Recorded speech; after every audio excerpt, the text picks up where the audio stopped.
Liar. Everywhere. On netrootsradio.com.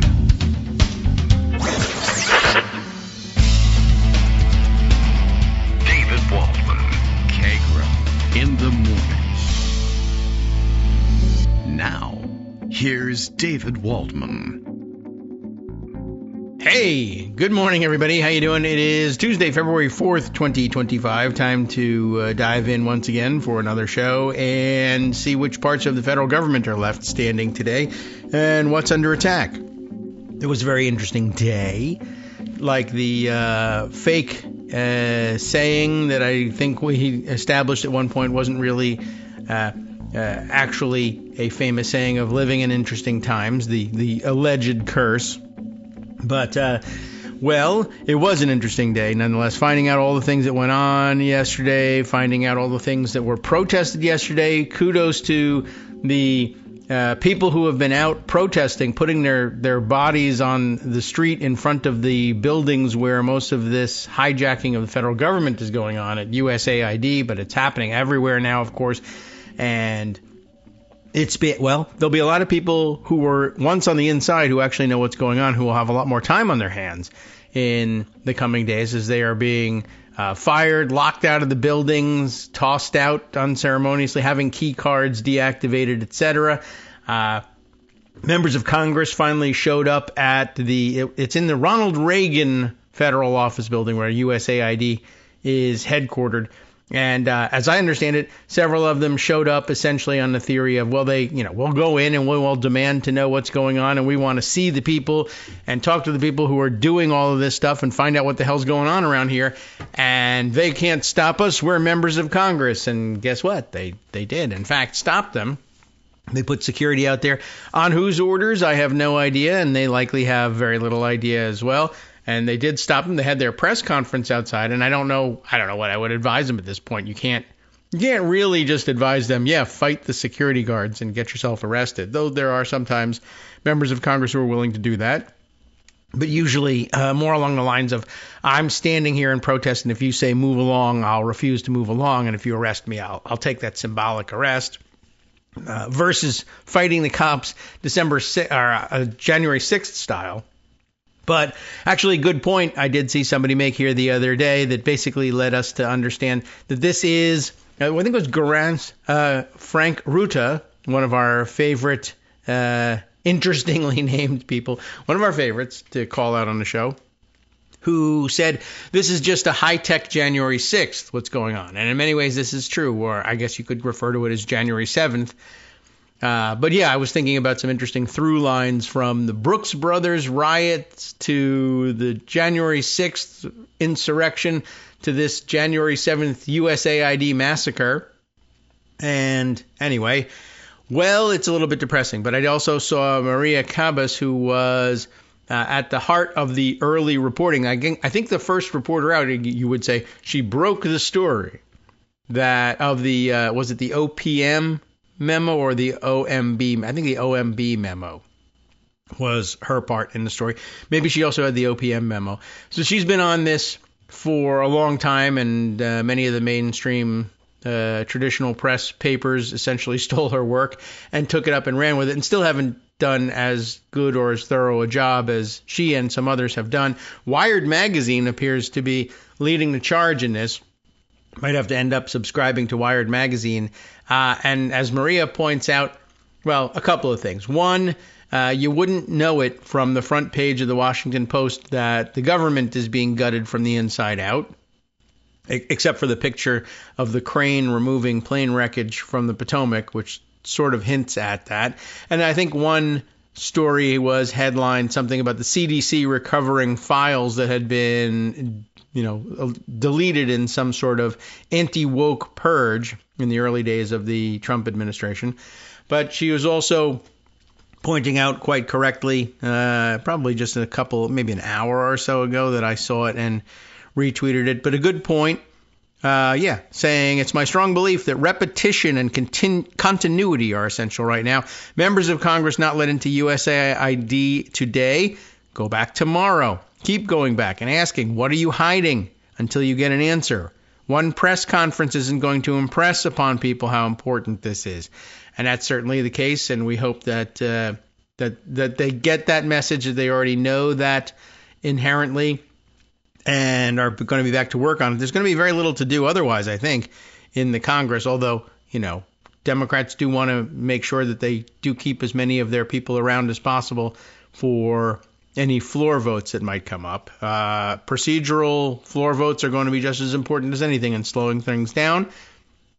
I have also been watching, I guess I'm pretty pleased with it, watching recirculation of old memos, both Democratic and Republican memos, about how many opportunities there are and how to exercise the opportunities that exist to slow things down, grind things to a halt when you run into this sort of blatant illegality and it becomes your obligation to slow things down. And it's very largely the same memos that have been circulated before, including my own memos about how to deal with the first Trump administration. And, so it's always the case that somebody is reading it for the first time, not necessarily my memo, but these sorts of memos for the first time. And, even though we were trying to impress upon them the last time the importance of reading them, and they did not. But, what can you do? And, of course, some of the people are new to the scene, et cetera, et cetera. But it's nice to see that some of this is breaking through at some level. All right, much to catch up on, of course, and a little bit of the golden voice tea, might be advisable for today's solo shot for today's show. Do you like the ambient noise of my taking a sip? All right. Well, at any rate, it makes you feel like we're just having a little chat here. And the other thing, by the way, I think in all of this is there's very little hope of keeping up with the fire hose of information and the flooding of the zone, but we'll do our best. But I guess as a result, luckily this is the specialty sort of the show. To the extent that there's a specialty of the show, it is finding out the news together live and in real time, reading it thoroughly for the first time, as opposed to having studied things beforehand. I know a more polished show would be able to read every article beforehand and highlight the parts that you want to bring to everyone's attention and go straight to them, and then thereby cover more stories. But I don't know. There's something about reading it all together and discovering it as we make our first way through it that feels helpful. All right. Let's see. I think lots of discussion online about the New York Times rather lengthy piece here running under the headline of Elon Musk's Blitz shakes U.S. government as he sweeps through agencies. I think that I'm curious as to whether that headline has changed a number of times. Yeah, I think so.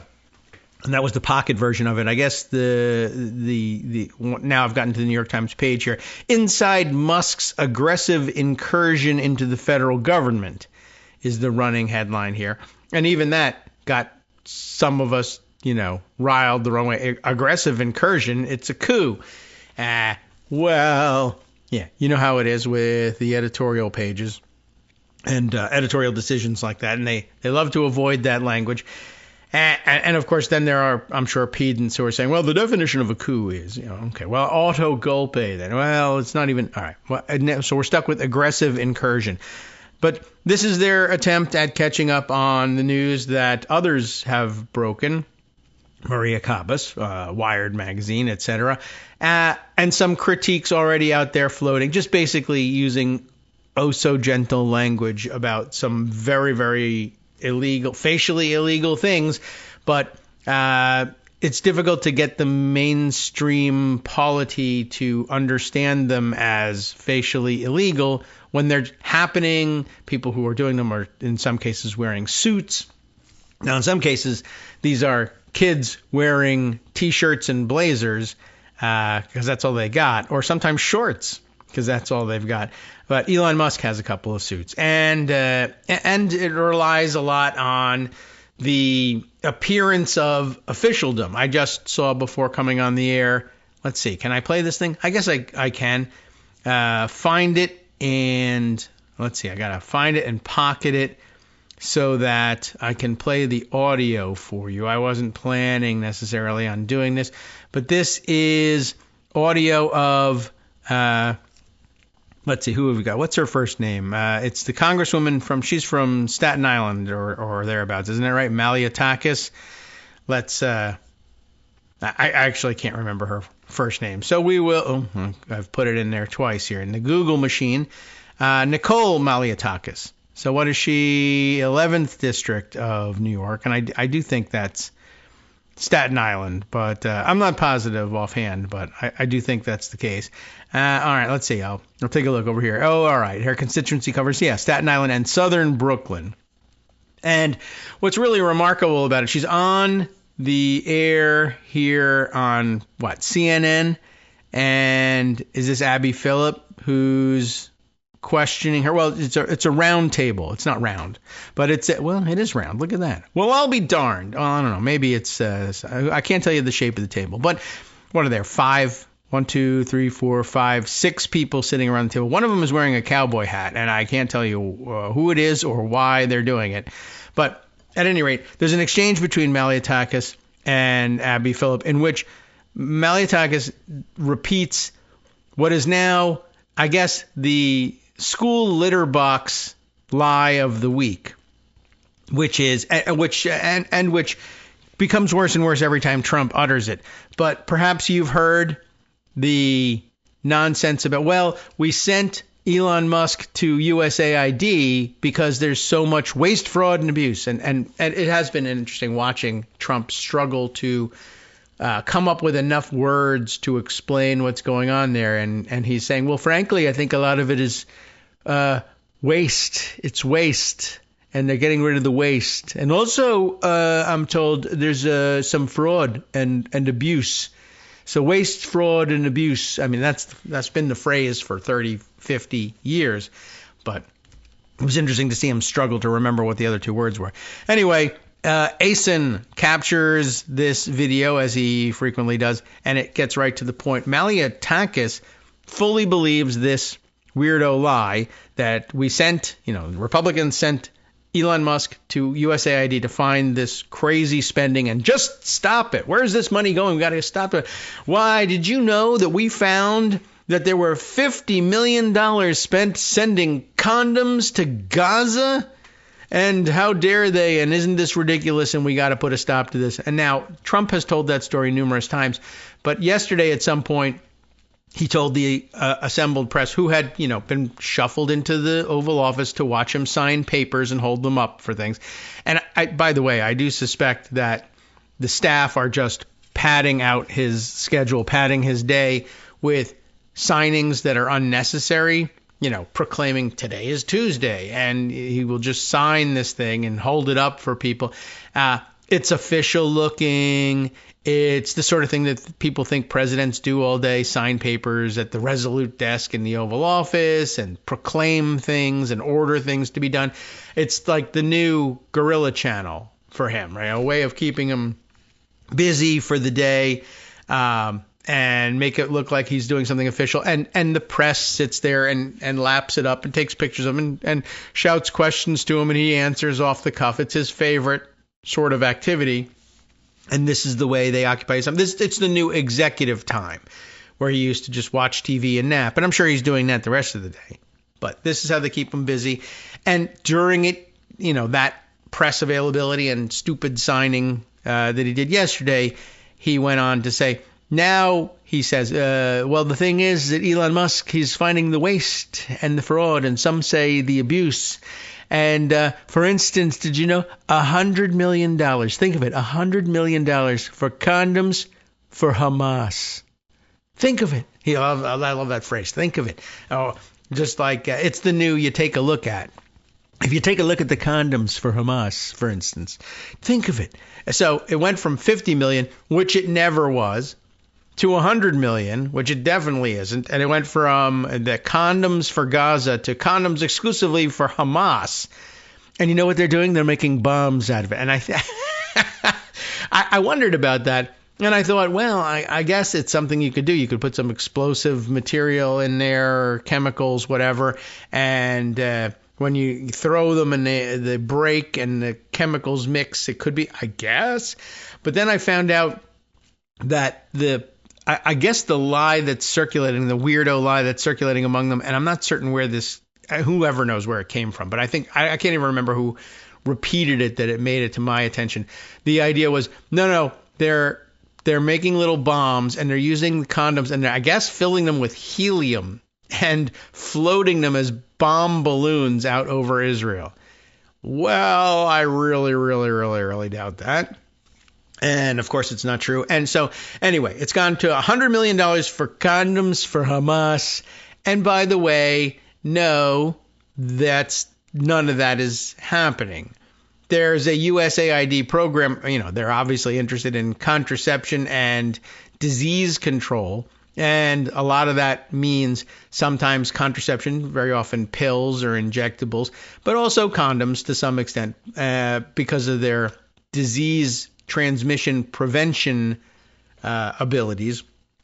And they are distributed, and we do pay money. And I think it's probably actually something in the neighborhood of $50 million globally. But virtually all of it is going to Africa and zero of it to the Middle East. Militant Islamic folks in Hamas or wherever, whether it's Greater Gaza or not particularly interested in condoms. Those guys are more natalist in their policies, I suppose, than any of the American wackadoodles we happen to have. But also just not particularly interested in some medicines, injectables that will make us less fertile. No, thank you. I think we won't be having that. Anyway, as I mentioned, maybe it's $50 million globally. None of it is going to Gaza. None of it is going anywhere in the Middle East at all, as it turns out. Much less that it's $100 million and it's only for Hamas. But Malliotakis is completely unwilling to believe that this is not true. It's really quite remarkable. Let me see if I can play you the clip and you'll hear it. It's not that long, and I believe I've engineered things up, but it's going to take us a couple of clicks to get through it. All right, let's see if we can pause it so then I can rewind it to the beginning.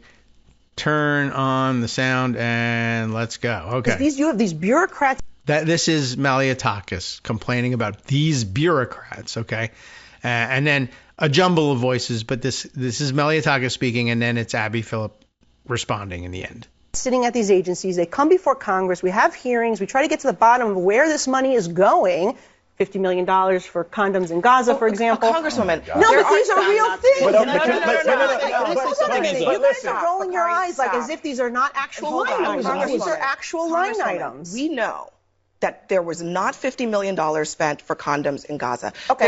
There was $0 spent on condoms in the Middle East. That is a complete falsehood and a lie. So the White House put that out there as a I'm not going to blame you for it. I'm going to blame the White House. So I'm going to blame the president. Where did it go? Congresswoman, I'm going to blame the president who upped the dollar amount to $100 million. It is false. Okay? Well, it's $50 million as far as I know. It is false. There is zero. The answer is zero. There's none. So you cannot use that as an example. As a Republican who... Well, that kind of answered the question. I don't know how the rest of the show went, but I thought it was really interesting. When I had a friend, I still have a friend of mine who, this was, reminds me of a story. I think I may even have told it once or twice before, but this puts us in the neighborhood of about 1990, 1991. Republican guy working for the George H.W. Bush administration at the time, I think in Treasury.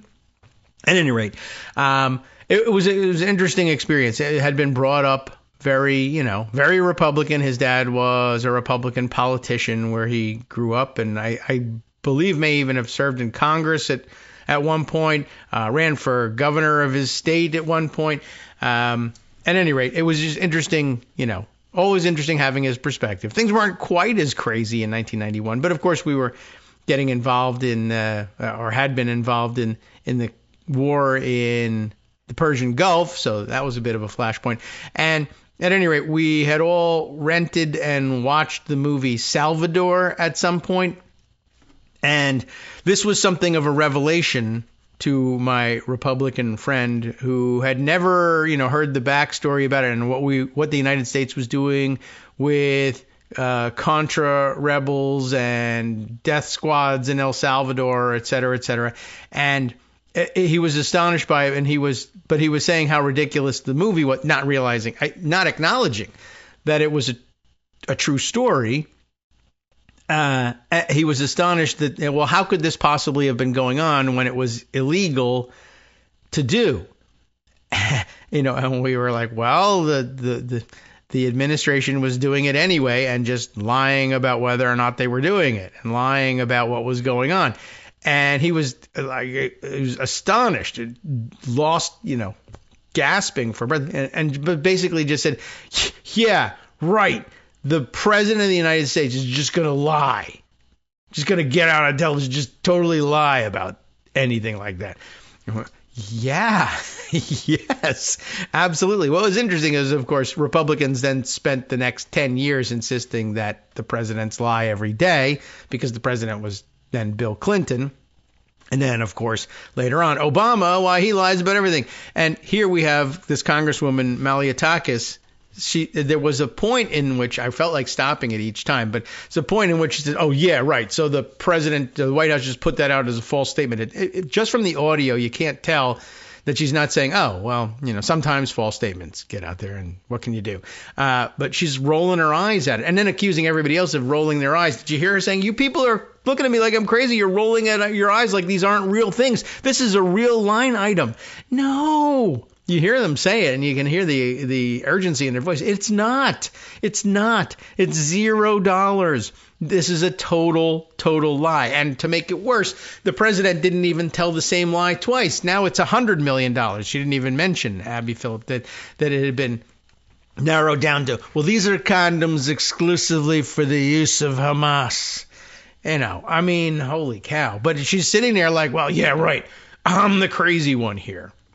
And that's the problem. And she's like, considered one of the, less firebrand. She's not one of the leading wackos of the MAGA caucus. She's supposed to be, the normies person. Yeah, out in Staten Island and South Brooklyn. They are just trying to make their way through the day. They don't want any of this ideological garbage and salt of the earth people, right? But they're out there believing this stuff. And I'm wondering, in addition to her, I like that she's like, well, she's trying to save the day too. Like, well then, all right, fine. You think I'm wrong about this? I don't acknowledge that. But where did it go? Where did the money go then? What money? There wasn't money for condoms in Gaza. Where did it go? It didn't.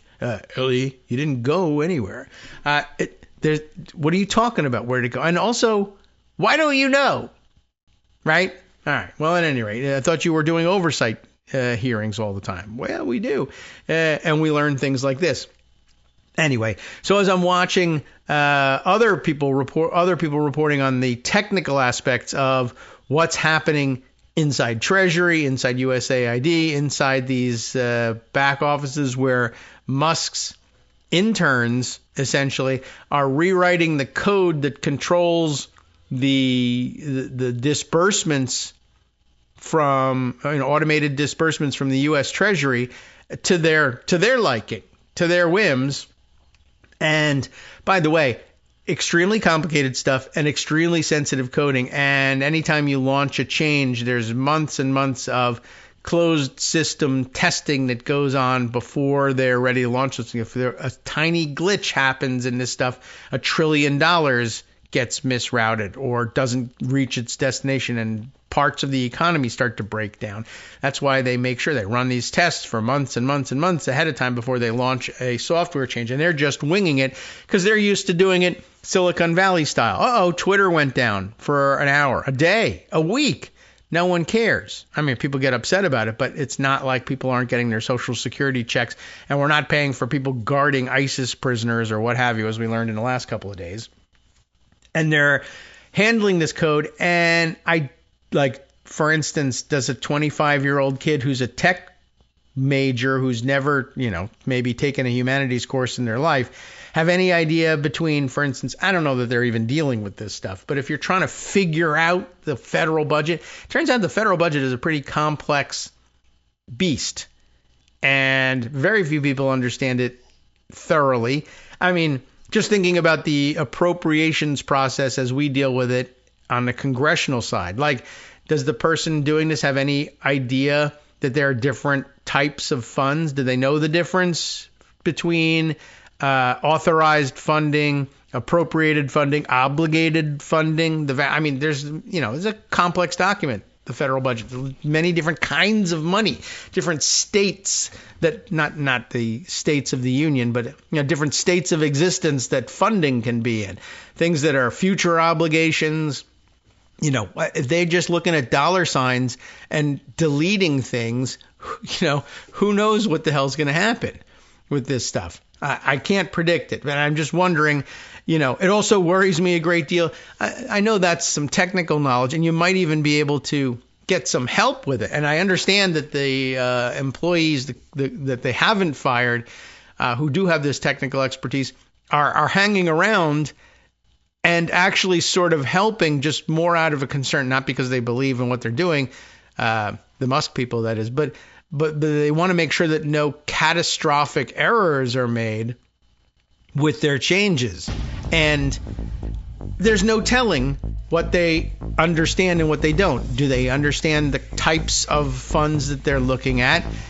And I worry about their ability to process stuff like that when I know that they have been unable to process and come to understand that there are no litter boxes in elementary schools, that there aren't $50 million worth of condoms being handed out to Hamas or anybody else in the Middle East. Can they handle this stuff? I don't think so. Hi, everybody. It's me, David Waldman. Yes, the same guy who interrupts you all the time. Interrupting you one more time just to tell you again, another reminder that your contributions are what keep this show on the air, and Patreon.com, Patreon.com, is still among the easiest ways to make the sustaining subscription donations that keep us afloat. Are you ready for the pep talk about how our Patreon campaign is still going strong and growing? Well, too bad. Yeah, the plain fact is we actually are headed in the wrong direction, and whereas we once had about 175 monthly patrons, we're now actually down below 150. Time to recruit some more. Not exactly the kind of news I wanted to share, but there it is. For those of you in a position to support the show, Patreon.com does make it easy to make those secure, recurring monthly contributions to do so. Patreon.com/KagroX gets you straight to our donation page. We've been through a lot together. The worst of the pandemic, we hope. The worst of the insurrection, we hope. So go ahead and treat yourself. You don't need an excuse. Give yourself the gift of a little something you enjoy in life. Support the show. And of course, if you happen to prefer using PayPal or even the Square Cash app, we're up and running on those options too. So thanks again, everyone, for all your support. We couldn't, or at least shouldn't, do it without you. Hope you'll be on board soon too. Thanks for all your support. All right, welcome back now to the Kagro in the Morning Show here on Netroots Radio. So, all right, that was a little bit of an aside. We went down a different path here. Although I don't know how much time you want to spend on this New York Times version of things. Inside Musk's aggressive incursion into the federal government, the billionaire is creating major upheaval as his team sweeps through agencies in what has been an extraordinary flexing of power by a private individual. All right. So, that's worth reading to be sure. Awful lot of names in the byline here. 6, by the way. Jonathan Swan. Why am I starting down the path of pronouncing names? Theodore Schleifer, Maggie Haberman, Kate Conger, Ryan Mack, and Madeline NGO. Nyo, maybe? How do you pronounce? Eng is how you say Ngo, so maybe Ngo, maybe? Eng is how you do the NG surname, as I understand. So, okay, that one I've run into. I'm not seeing with the O. So how much more trouble could it be? Why am I having difficulty adding an O to something I can pronounce? I don't know. At any rate, so this is the I guess, the mainstream offering that's being digested by the most readers, but honestly by very few. And one of the things I'm finding most disconcerting about this, and that I'm seeing reported all over the place from people I speak to on social media, that in general, like 5% of the country is aware of this stuff that's going on. People are somewhat tuned into, like they've heard the story of FBI agents being fired, but virtually no one is hearing the Elon Musk angle on these stories, and I just don't know why that is. All right, so lots of things to cover here. So I wanted to refer you to the New York Times. I think we will not be able to spend the time required to parse through that, but there's a couple of other offerings that cover much of the same material. But I also should note for the record, today, February 4th, a lot of things happening just February 4th. First of all, I forgot to mention, I've got a brother with a birthday today. So happy birthday to I'm protecting everybody's anonymity these days. It's more important than ever. But happy birthday, well, to the only one of you who has actually got a birthday today. And so we'll all wink, wink and say we know who it is. And the other February 4th event on my mind is today was supposed to be, of course, the trigger date eventually, the one they settled on. It wasn't February 1st. It turned out not to be February 18th, and then it got moved to February 4th. Tariff Day. That requires probably some dramatic music. This was the day that the tariffs, the 25% tariffs, which are so great and wonderful, make us all prosperous. And we were rich when we had tariffs, this country. And we're not going to do them. Mexico and Canada were to face 25% tariffs across the board. China, I guess, still on for the 10% because they haven't had a meeting to fake the president out yet. They're going the legal route. Anyway, in phone calls with the president of Mexico and the prime minister of Canada, in 2 successive days, the tariffs have been, well, he thinks he's got more leverage to use with the tariffs. So I'm postponing the tariffs by 1 month. Why? In the case, really in both cases. He had phone calls and then came out of them saying, I made these very tough demands and they agreed every time. So no tariffs. That was I didn't even have to do it. And I got what the United States needed. And in both cases, it was promises from the leaders of the two countries to do things that, one, would make it look like the United States was forcing their hand, and two, to do things that they were already doing or had already agreed to do. Both were asked to commit troops to the border to help control movement across the border. Specifically, Trump's demands, in addition to immigration things, was also fentanyl. We have to stop the flow of the dangerous fentanyl, and there's virtually none coming, I don't think, from Canada. But all right, Grandpa, we'll look for the fentanyl.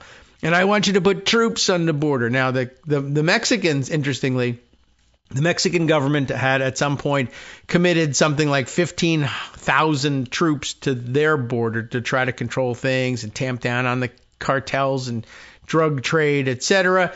And of course, and I want you to stop the people from crossing. All right, we'll stop the people from crossing. There you go. They promised they would stop the people from crossing. So there's 15,000 troops. And so Trump says, I want you to put 10,000 troops on the border. And they're like, we have 15,000. All right, you got it, dude. What is that from Steven Universe cartoons? Anyway, you got it. 10,000. 5,000 of you can go home, or we'll keep the 15,000. I think he's going to be okay if it's 15. Likewise, I want Canada. I want you to put 10,000 troops on the border. And Canada says we're going to put 10. We're going to have 10,000 border personnel deployed at the border. All right, that's troops. Well, It's border security agents that were already there, people in the little toll booths. You got anything to declare? It's nearby cops from towns along the border. They have done nothing. They've done nothing that they hadn't already committed to doing for their own reasons. But Trump held them up. These are the concessions I won from the fine, no tariffs. It's reported in New Jersey, NJ.com, which I guess is now the only place you can get the Star Ledger's reporting online, how Trump was outfoxed by Mexico's president over tariffs. And Lauren Sforza puts it this way for New Jersey Advance Media for NJ.com. Now, that's how we have to credit everything now. Was President Donald Trump outsmarted by Mexico's leader over tariffs? Oh, almost certainly. And then, of course, remember that conservatives are running around saying, Daddy's home. He's taken off his belt. Well, Mama is home, too, and she's taken off her chancla, and I think she won in this confrontation. Trump walked back his tariff threat against Mexico on Monday after he said he had a friendly conversation, or it was him saying, friendly conversation, with Mexican President Claudia Sheinbaum. I think they missed an A in here, so it says Sheinbaum, but it's Sheinbaum, as I understand it. And where were we here? He announced last week that he would be imposing 25% tariffs on Mexico and Canada, and an additional 10% tariff on China, as he says it. Trump said that Sheinbaum, would immediately supply 10,000 Mexican soldiers on the southern border between the two countries that will be tasked to, quote, stop the flow of fentanyl and illegal immigrants into our country. He also said the agreement included pausing the antiquated tariffs for a 1 month period, as the two countries negotiate a deal. But multiple pundits pointed out Monday that Trump may have been outfoxed by Sheinbaum, noting that former President Joe Biden secured the same deal at the beginning of his term without the tariffs. And I'm not certain whether Trump knows, not certain whether Trump really cares either. He's going to come back and say, I won. And at least for day one, the New York Times, the Washington Post, all of the major newspapers are going to say Trump got the deal he wanted. He won concessions. A day later, we'll find out, these are actually, but will people read the reports the day later? Maybe not. And of course, if you put that in your paper, then he doesn't call on you later on. But I don't think they're worried about that at the Star Ledger, as it turns out. Multiple pundits pointed out Monday, Trump may have been outfoxed. Biden got the same deal at the beginning of his term without tariffs, without any threats at all. President Biden got this exact deal, 10,000 troops deployed to the border at the start of his term without tanking the market. Democratic strategist Zach Petkanis wrote on social media platform X. Thank you very much. From an April 2021 Reuters report, we get this passage. Mexico has doubled its detention of migrants with deployments of 10,000 troops to its southern border. Well, not its southern border. Maybe it is its southern border. That's interesting. Maybe they have stopped migration into Mexico.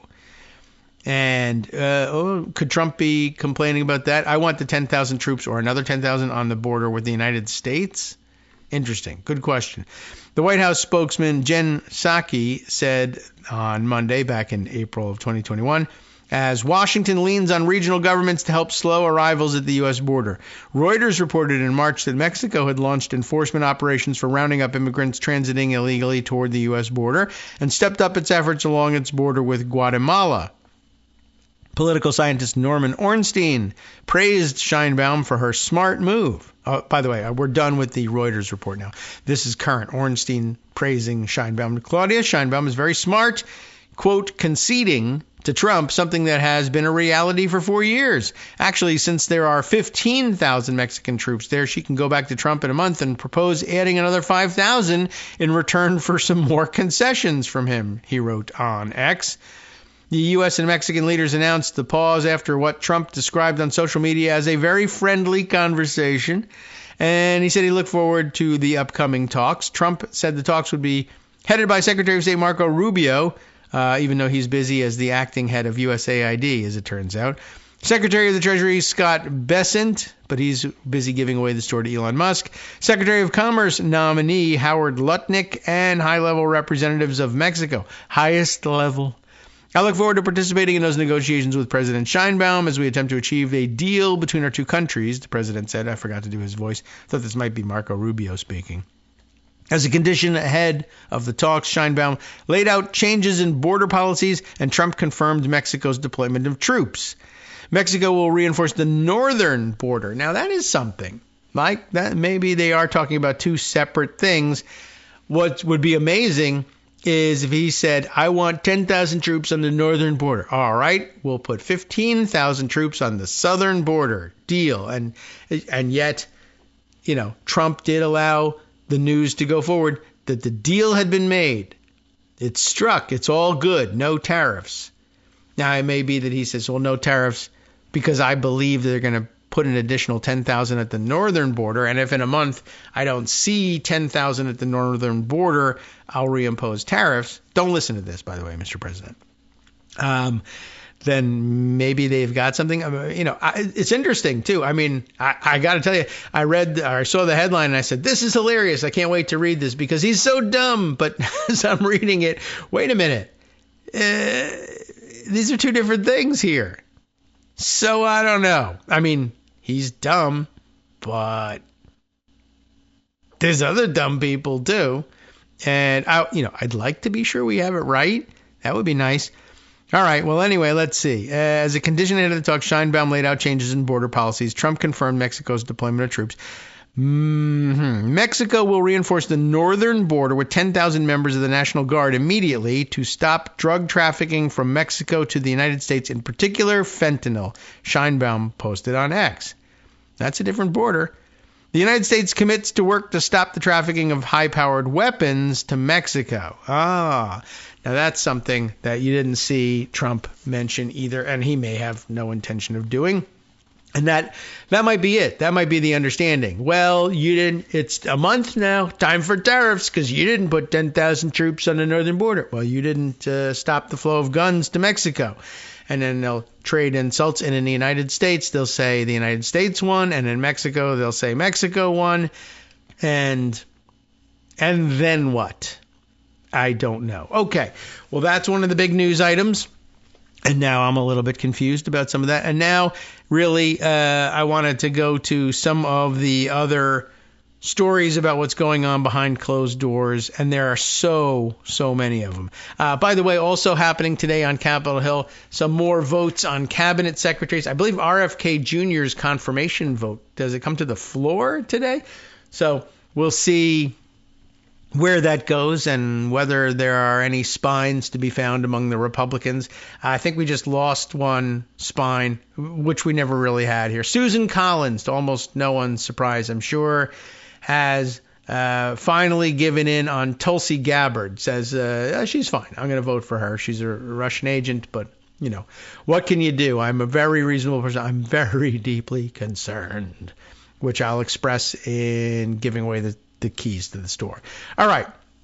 Let me run through a couple other pieces that I had put aside and for your edification and for my own. From The Guardian, the work of, get these pop-ups out of the way. I know the pop-ups are important. They need our money. And I'm going to realign my subscription spending soon here. Michael Sanato, Sainato, writing for The Guardian. The quote here in the headline, "It's been madness. U.S. federal workers reeling over Trump-Musk takeover." I don't think I've read The Guardian's take on most of this stuff just yet. Office of Personnel Management workers say anxiety is palpable amid intimidation and threat of dismissal. U.S. government workers are describing an atmosphere of fear and madness as they grapple with a barrage of executive orders issued by Donald Trump and threats to their jobs from the Office of Personnel Management, or allegedly the Office of Personnel Management, the agency tasked with managing the Federal Civil Service, which has been taken over by the billionaire Elon Musk. And you know what? I need to add to all of this something I was thinking about yesterday. As people were noting various government agency websites going down, it may only be temporary, But given what we learned about the nature of the incursion in some of these offices where Elon Musk's lost boys are bringing their own server equipment with them and essentially unplugging the existing genuine government servers and plugging in their own and essentially taking over the domain, and they're basically spoofing government domains and then sending out orders, we're closed, don't come to work, you've been fired, click here to resign, what have you. And they're not coming from what you would ordinarily have considered the real Office of Personnel Management or the real OMB or the real USAID. It's the spoofed, mirrored site that they've set up using their own private and unsecure, in most cases, servers. But they're moving all of the information off of the genuine servers and onto the fake servers. And if they're unsecured, who knows who's got access to that information now. But they're also, spoofing the U.S. government. It feels like that should be a crime of some kind. But I guess I wanted to point out, if the websites eventually return, it's just a temporary outage for maintenance, they'll say. The website returns. How do you know that that's the real website of whatever government agency it is you're looking at and not the faked, mirrored, spoofed site with either some, all, most, none of the genuine information that was on the original real site? I don't know. For people who think, I think the COVID vaccine causes autism or cancer or both, right? If you put up a site that purports to be the CDC site and it says, guess what? We just discovered the COVID vaccine causes all these problems. And it says it's on cdc.gov. I guess I've got to believe it. Like Congresswoman Malliotakis. The president said it. I've got to believe it. You could cause an awful lot of trouble. And that's actually kind of what they're doing here. We just don't know how much of the information they're putting up is still genuine. It still looks the same, but it's going to take us a long time to ferret out what may have been changed. Anyway, what's going on here is described in the takeover of the OPM. Weeks before the administration transition, federal workers' unions reported low morale among workers in anticipation of pushes for intimidation, mass firings, and harassment.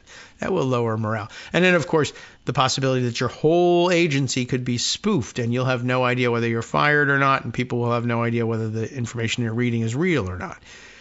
I don't think anybody expected things to escalate quite as quickly as this, said Justin Chen, president of the American Federation of Government Employees, Local 1003, which represents employees at the Environmental Protection Agency in Texas.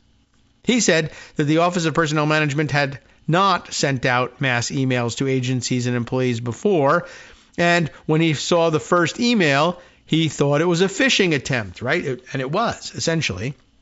It was there's no OPM communication government-wide to all employees. That's a mistake if it's happening. It appears as if there's an unelected billionaire more or less running the federal government right now, who none of us voted for, who seems to be breaking both the law and potentially the Constitution all over the place, added Chen. Now, let me pause here. This is the way we read on this show, and say, all right, I ordinarily I'd read all the way through this. I want to share with you via Marcy Wheeler that, and I'm sure it's a PR ploy of some sort, but apparently Stephen Miller is in on this as well. He's in on the Elon Musk ploy that's going on, but everyone is saying, well, we didn't vote for Elon Musk. Come on. What the hell? What is this unelected bureaucrat doing? And remember, the complaint among Republicans was unelected bureaucrats. Well, that's what he is, except he's not even a bureaucrat. He's just unelected and has no position at all, although that's in dispute as well. But Stephen Miller and others busy muddying the waters by saying, when you confront them on TV talk shows, well, look, nobody voted for Elon Musk. They're actually willing to stand there and say, yes, they did. The theory being, of course, well, the voters knew exactly who was behind Donald Trump. Elon Musk was super high profile, and it was very clear that he was going to have a role in government. It was very clear that he was going to be put on this path in government, and they voted for Donald Trump because they wanted that to happen.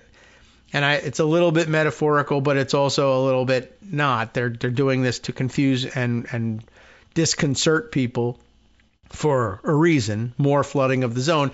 But you have people who are well-placed in the administration as well-placed as outside ultra-right-wing influencers saying, no, we did vote for Elon Musk. Well, you mean, via... No. You think Elon Musk is actually the president? Yes, no. And it's meant to engage you and infuriate you and make you spend time arguing with them about that and talking about how crazy they are. So I've done that, I think, pretty quickly. Maybe we'll get a chance to come back to how Marcy treats it, but I just wanted you to be aware of the fact that there are people who are supposed to be in responsible positions of federal government. Unfortunately, that's Stephen Miller at the moment, sitting there flatly asserting on television that, yes, they did. Yes, America did vote for Elon Musk. Just so you know that when you face that, you won't say, is this guy from outer space? Or what? I mean, he is, but you'll know that it's out there. So, okay, where were we?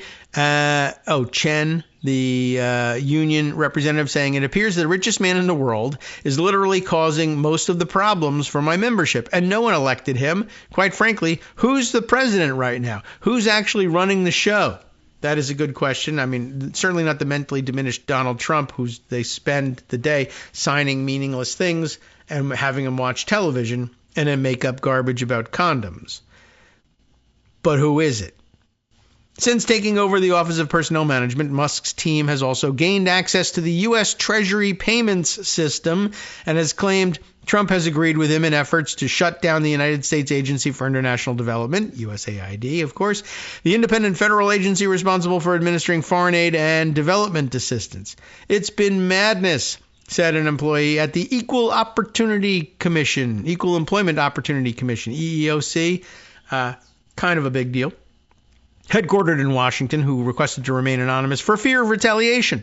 Musk sends these from this sketchy email they set up days ago, almost always after 8 p.m. They seem clearly designed to disturb and scare people, among all things they actually say, which are clear threats, they added. And that's, another layer of the problem. Not only are they threatening you, but you can't tell if this thing is real. They provided copies of emails from the Office of Personnel Management, allegedly, I would add, and the newly appointed EEOC chair, including an email offering resignation buyouts, an email affirming the ending of any programs or contracts associated with diversity, equity, inclusion, or accessibility, the new A on the end of DEIA, and a request for workers to report any allegations of programs or contacts with DEIA or similar ideologies within 10 days or face adverse consequences. So not only do they want you to narc on everybody, but they will arrest you if they find out that you know something about a DEIA activity and didn't report it. Like, you must be like, well, they must know about this one. It's very out in the open, so I won't bother reporting it. Well, we found out, we want to get you in trouble for something. We're after you for some other reason and we can't nail you on anything else. Well, we'll just nail you on not telling us about this very obvious DEIA initiative from last year. I guess that'll be enough. And by the way, just another note, and I'll have to find this thing,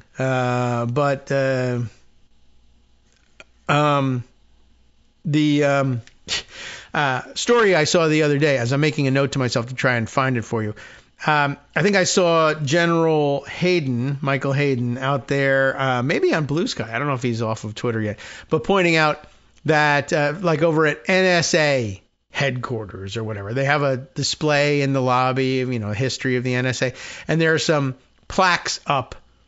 I don't know whether they're temporary, permanent, just some sort of exhibit of women who have, over the history of the NSA, who have made particular contributions to national security interests along the way. Just sort of recognizing the contribution of women to the NSA. And now inside the government, either the fear or the lust for this sort of attack on DEIA stuff has got it to the point where they have hung brown paper they've papered over the plaques naming the women who had made these contributions to the NSA over the years, because that could be considered a DEIA activity. I mean, the plaques are up, they're installed, they're bolted to the wall, they're covering them up. Is dumber than when what's his name, Ashcroft, covered up the sculptures of robed liberty years ago because a sculpture's bare breast was visible. And that's just wrong. Well, anyway, that's what they're doing with this order, either out of a zeal to over-enforce or a misunderstanding, or possibly they got somebody's dumb orders. This is about women. So there you go. Diversity? I mean, I guess that's diversity. Equality? I don't know. Look, these women did a thing. We're not just, it's not like we're recognizing them because, I don't know, we don't recognize any women around here, so let's recognize the people who, cooked our eggs in the cafeteria. No. All right. Well, anyway, back to the Guardian story. Our agency is being forced to comply with the DEIEO executive order in direct violation of federal law, namely Title 7/Bostock, which doesn't ring bells for me, but if I was an insider, I would, I guess. And there have been no complaints, nor processing of said complaints, because everyone is terrified of retaliation / immediate firing / mass reduction in force, the workers said. So it's a little jargony, but you can see they're afraid of doing their jobs lest they be terminated for doing so. And that is happening out there. In 2020, the Supreme Court held in the Bostock case, that's where this comes from, that, let's see, I'm keeping an eye on the time, that Title 7 of the Civil Rights Act of 1964 prohibits discrimination based on sexual orientation or gender identity. That clears it up a little bit. The worker also criticized Trump's appointee for acting chair of the EEOC, Andrea Lucas, and her comments criticizing gender identity policies. They also said individuals responsible for anything related to DEI have had their duties completely reassigned or in the process of being rewritten. So everybody's afraid of losing their jobs, and no one knows whether there's even any reason for it. All right, welcome back now to the Kagro in the Morning Show here on Netroots Radio. I'm a little bit late in coming back, but hey, that's all right. We can probably fix it in post. All right. At any rate, let's see. We left off here by noting that everybody is afraid, essentially, to do their jobs, thinking that they can be singled out or they can just have entire departments fired en masse because, if you just hang the label DEI on them, and since it could be anything, if you were responsible for approving a plaque to get hung up that recognized the contributions of women employees of the NSA, you find yourself fired. No matter how important you might actually be to national security, they're going to fire you because they don't really care about national security, for one thing, and also, DEI. But, it's all based on this weird interpretation of what DEI even is. And remember, not that long ago, that was CRT, and then they found out that nobody was really teaching CRT anywhere, so they had to change it into this other acronym and decide that everybody was doing it. But remember, these are the same people who also believe that there are litter boxes in elementary school rooms in case anybody wants to identify as a cat, as opposed to any other reason for it.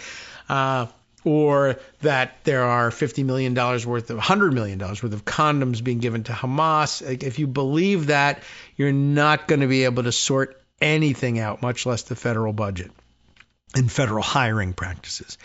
So anyway, as we were saying, as EEOC investigations are still proceeding, the employee expressed concern that findings or litigation recommendations will be halted by the acting chair and commissioners appointed by Trump. In other words, people who filed about a lawsuit alleging a violation of the Equal Employment Opportunity Act that's legitimate, and it would have won under a normal president, are now worried that there will be a directive from the president or someone impersonating the president or someone who believes that they're president or someone who's interning for someone who believes that they're president, whatever, that says, DOJ, drop the case. EEOC, drop the case. We're just not going to, do this thing. It's over with. Or rule against this person. Dismiss this case. There's some really weird things happening out there. And I guess mental note to myself to try to get to this. I feel like, did I park this in? It's going to be hard to figure out whether it's parked in Pocket because of the number of things in Pocket that are just blue sky posts that don't identify. But I'll see if I can find it for you. But yesterday I saw news that one of the, I guess, a ruling from one of the administrative law judges in one of these EEOC cases. EEOC cases go to an interesting category. Again, if you're going to be messing with the federal budget, you got to kind of understand all these nuances, and I don't think people really do. But those cases decided by administrative law judges, which is not the same thing. They are federal employees. They are judges, but they're not the same thing as Article 3 federal district court judges. There's a number of differences. Look them up. But one of which is they're not lifetime appointments and they're not Article 3 judges per se. Administrative law judges have very narrow scope of jurisdiction. But they can, of course, they can still do most of the same things. They can issue injunctions and make rulings that are binding on the parties and on interpretation of federal law.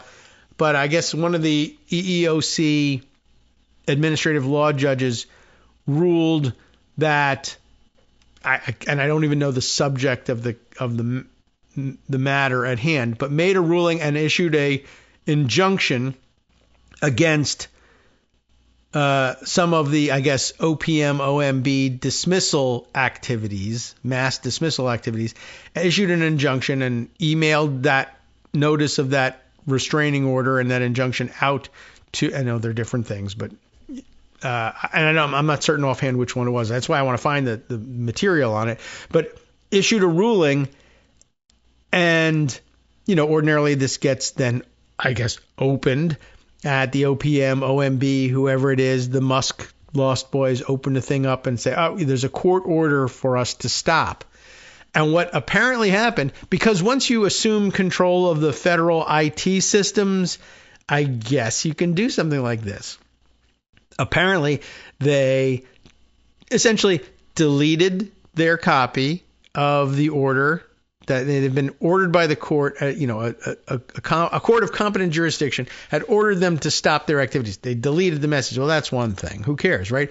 They deleted the outgoing message from the mailbox of the judge. In other words, they erased the existence of this order and then said, no one's ever ordered us to stop. And the judge says, I remember distinctly that, hey, it's not in my sent mail either. What the hell's going on here? Well, it sends another one, sends the identical thing. I mean, you can always generate another one, but who knows what happened to that one? I don't know. I guess they can keep doing that for a while. But that one was astonishing. That was the shocker of the. I'll have to go and look it up right now. I think I can find it too if I open up and scroll through my own posts from the last day or so. Take a second. But somebody tweeted something out, not tweeted, but Blue Sky posted something, and there were 2 points that they made, and I was like, it's the second one here that's the really shocking part. I think we're getting there. There's a lot of activity, as you can imagine. And then I'll get back after that to reading The Guardian and on to some other things that will give us maybe some insight into the nature of what's going on and who these kids really are. There's a lot of reporting on that, and things are developing as we speak. And I did get a note from Mighty OCD that Josh Marshall has done some reporting parallel to and now building on the work of Wired magazine, and trying to identify some of these actors and who they are. All right, wait a second. There's an awful lot, as I said, going on between today and yesterday, and I feel like I'm not finding it, and that's troublesome. Okay, well, note to self to go looking for it. And I think I've got some terminology that'll help me find it later on. I know it's no way to be running a show, but that's the reality of it. There's so many things happening here. Okay, back to the Guardian article. As we said, the EEOC investigations are still proceeding, but I guess it doesn't matter because they're just erasing the results of those investigations up to and including the actions of the judges ordering them to stop. There are now no employee work groups, such as a Black Employees Organization, a Hispanic organization, or a Pride organization. All special emphasis programs and training have ceased, down to even book clubs being banned, they said. You can't ban books, and you can. Then ban the clubs, I guess. The EEOC has always pursued reverse racism and sexism claims, but I assume those will now be the primary sources of agency litigation. The EEOC, in its officialdom, whatever that means, would not comment. The Office of Personnel Management has continued pushing a voluntary resignation program urging civil service workers to quit, while unions have filed lawsuits against Trump's executive order to reclassify civil service workers as political appointees under schedule policy/career positions. Civil service protections keep the government honest, fair, transparent, accountable, and allow civil service employees to report fraud, waste, and abuse, illegal activities, and unethical activities. Once that is gone and they can no longer defend themselves or report illegal activity, you have full corruption of the executive branch, said Steve Lenkart, executive director of the National Federation of Federal Employees, which represents around 110,000 federal workers in various agencies. The mood right now is one of fear and anxiety, he added. The fear that the executive branch is going to be taken over by very corrupt people and ask them to do very corrupt things. The general thought of these people are, they're morons, they're here for political reasons, they're completely underqualified, they don't understand the government, and they certainly don't care about law and regulations. They are looking to evade all of those. That's the quote. In addition to the pushes for voluntary resignations from the Office of Personnel Management to reduce the federal workforce and different agencies placing employees whose job duties involve DEI on work leave, more than 220,000 employees who work as probationary or trial period employees with fewer civil service protections are fearful of being laid off en masse, though they are only supposed to be laid off for poor performance. These workers are employed at various agencies in the federal government, with about 25% at the Veterans Health Administration. And remember, again, you could only be laid off for poor performance. Well, who gets to decide whether you're a poor performer? Now it's the Elon Musk types and the Donald Trump types, and they can just say, yes, if we can stand there on television and say, yes, we think the American people voted for Elon Musk, then yes, they can stand there in court and say, yeah, it's my belief that every single person who's on probationary employment has been a poor performer. I literally do say that. I will swear in court that I believe that to be true, and see what happens. And of course, now that you control the IT, right? Now everybody has a negative performance review all of a sudden. It was issued yesterday. It was issued yesterday? You caught us? All right, we went back in and erased that and backdated it to a year ago. There. It was from the Biden administration. Even the Biden administration said these people were incompetent.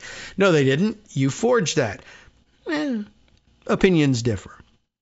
Anyway, I am concerned we will all be mass fired, said an employee at the U.S. Department of Transportation who is on probationary term appointment.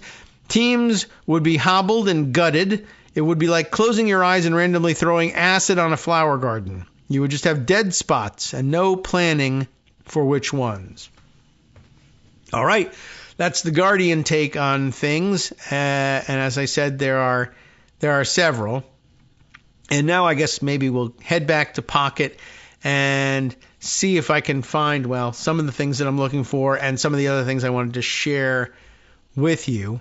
Do I have a full access now to the Wired magazine piece that I didn't have full access to yesterday? I think I might have come up with a gift access to the main reporting on this stuff, but I'm not certain. Here we go. Okay, so the one that's started everything off here, maybe this is the second round of their reporting now that I look at it here. A 25-year-old with Elon Musk ties has direct access to the federal payment system. This is, I can't tell yet whether I have full access to this article. Now I can tell. I do not. So I really have to get with it on, if I want to stay current on these things with the Wired stuff. But the Bureau of the Fiscal Service is where these guys are now camped out. It's a sleepy part of the Treasury Department. It's also where, sources say, a 25-year-old engineer tied to Elon Musk has admin privileges over the code that controls Social Security payments, tax returns, and more. And as I was speculating to you yesterday, not only do they now have access to personally identifying information about everybody, I guess, in the country at some level from somewhere in the federal IT systems, but yeah, my concern was that marrying that with Cambridge Analytica style algorithms that could tell them with, probably in their view, 95% certainty whether you were a Trump voter or not, and the ability to turn on and turn off payments individually at the Treasury Department. They can basically say Trump voters, or people that the algorithm tell us with 95% or better confidence were likely Trump voters, will get their payments processed, and everybody else just won't, or at least won't regularly get them. And we could target specific enemies and just turn them off entirely, or just prioritize paying MAGA people, or make all sorts of Treasury transfers to make up for problems that result from FAFO situations. My big concern there is you can erase the FO part, right? We screwed around with tariffs. It hurt North Dakota farmers.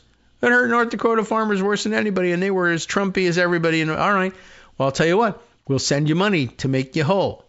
If the algorithm thinks you're a Trump voter, we'll send you farm subsidies that are supposed to be given out to everybody in similar situations. But what if we just don't? We just give it to the people that the algorithms say, yeah, based on Social Security number, their zip code, their income, the contributions they've made that have been reported to the Federal Election Commission, what kind of car they drive, whatever, all the behavioral information that Cambridge Analytica was using. If it points to Trump voter and you say you lost $1 million to the tariffs, we'll send you $1 million. Whose $1 million? I don't know. Some other poor schmucks. What do we care? That's it. Well, anyway, so Wired is inside and doing this great reporting, and I can't see that. But maybe I'll be able to see it by tomorrow. I don't know. Like I said, I gotta fix some of this stuff. Maybe some of you are subscribers and you can send it to me. Their lead paragraph here, which we can see, says that a 25-year-old engineer named Marco Elez, maybe I'm pronouncing it right, maybe not, E-L-E-Z. Marco spelled with a K, by the way, who previously worked for 2 Elon Musk companies, has direct access to Treasury Department systems responsible for nearly all payments made by the U.S. government, 3 sources tell Wired. Well, I'll be darned. That sounds pretty bad. Now, there's some more reporting, as I said, on top of that Josh has been doing at Talking Points Memo. And I think I opened it up here thanks to Mighty OCD. And Josh Marshall has it, and let's see. Is he sharing it with everybody? Yes, he is in this case. Musk cronies dive into Treasury Department payments code base. Now, yesterday some of this was reported. Wired originally was not reporting the names of the people that they had uncovered doing all this stuff because they were afraid that some of them might be minors, which is amazing. And in the interim, we should point out that Elon Musk is, is this, are you sending me a link to this story? My mom might be coming to the rescue with a link to this story. Although, let's see, is it a gift subscription to the story? So it is. Excellent. Thanks very much. Thanks, Mom. This is embarrassing. But I was going to say, in the interim, Elon Musk has been using his Twitter to crack down on people who are actually naming the people who are doing this work and saying, like, he's erasing their tweets and saying, you have committed a crime. I don't know whether he really believes or just wants the appearance of believing, but he's telling people it's illegal, or I think it should be illegal, and I'm the government now. It's illegal. You've committed a crime by identifying the person who's doing this work inside the federal government, and that should, of course, never be a crime. We all have a right to find out who's doing the work of the federal government. You could protect them if you think they're in danger as a result of it, but you can't hide their identity. It's not the Watchmen here. But he's out there just saying, well, I feel like that's illegal. I mean, he's also said the same thing about most of the USAID payments that he's eliminated. These are illegal. These are criminal. He has said the USAID is a criminal organization. The president of the United States, which apparently makes a difference to people like Nicole Maliotakis, he said there were $50 million, so I believe it because he's the president. The president also says we're shutting down USAID because those people are dangerous lunatics. It's his view that they're paying for things that they're not paying for, and all those things sound so crazy, so they must be dangerous lunatics. But they're not doing those things. They're not. And you're the dangerous lunatic. It's really disturbing. At any rate, now I have access to the Wired piece, and I guess then we can read through it. Anyway, Josh Marshall was saying this morning, pointing to the Wired stuff and saying, I'm a little upset, professionally that we didn't get our story out first, but they've done some good reporting here, and we have some more to build on it too. So let's read what we can from the Wired piece. How is it that saying get rid of this stupid pop-up actually makes the pop-up grow larger? Not certain why that would happen. And look at that. Within seconds, the article has now disappeared. I guess what happened is my mom must have had access to it because she hasn't read any free articles from Wired this month, and I have. And so she sent me the link to the article from her computer, and I opened it and I said, oh, look at that. There's all the text. And then, in the interim, it said, oh, wait a minute. No, this is the same person who just tried to open this story before, and now it's all disappeared. So change of plans once again, and we'll go back to what Josh Marshall has for us about the Musk cronies diving into the Treasury Department's payments code base. Overnight, Wired reported that contrary to published reports, this is why I wanted to go back to it. Contrary to published reports that Doge operatives, so-called Doge operatives at the Treasury Department are limited to read-only access to department payment systems, this is not true. I don't know whether it was Trump who was fed that information and he said it, but it got put out, in damage control spin operations. Well, he's only got read-only access. He can't change the payments. Nope. Not true. Never was true. A 25-year-old Doge operative, and we really shouldn't even be referring to Doge, named Marco Elez, in fact, has admin privileges on these critical systems, which directly control and pay out roughly 95% of payments made by the U.S. government, including Social Security checks, tax refunds, and virtually all contract payments. I can independently confirm these details based on going back to the weekend. I can confirm these details based on going back to the weekend. All right, that probably needs work. I can further report that Elez not only has full access to these systems and has already made extensive changes to the code base for this critical payment system. This too needs some editorial work. Josh, he asks himself, are you a little crestfallen and they beat you to it? Well, sure, but this is a business. This is an ocean of args. Wow. Josh, slow down, man. I know you're trying to get to print, but holy cow. All right, what does he likely mean? We'll edit this on the fly. Are you a little crestfallen and they beat you to it? Sure, but this is a business in an ocean of args, I guess. And honestly, the information being out there is a big thing. Here are the additional details. Mom, are you trying to send me this thing again? Is this going to work this time? Are you wasting my time? Saved version. Okay, hope this holds up. Let's see. Should I just immediately start reading the Wired piece? I guess so. Oh my gosh. Nope, never mind. It disappeared as I was trying to do that. They teased me by showing me the text and then they disappeared. It's like, this is not going to work, ladies and gentlemen. We need a better hacker than my mom. I'm sorry. It's just not going to work out. We're just going to have to subscribe. That's the bottom line of it. Pay for your journalism. That's what we'll have to do.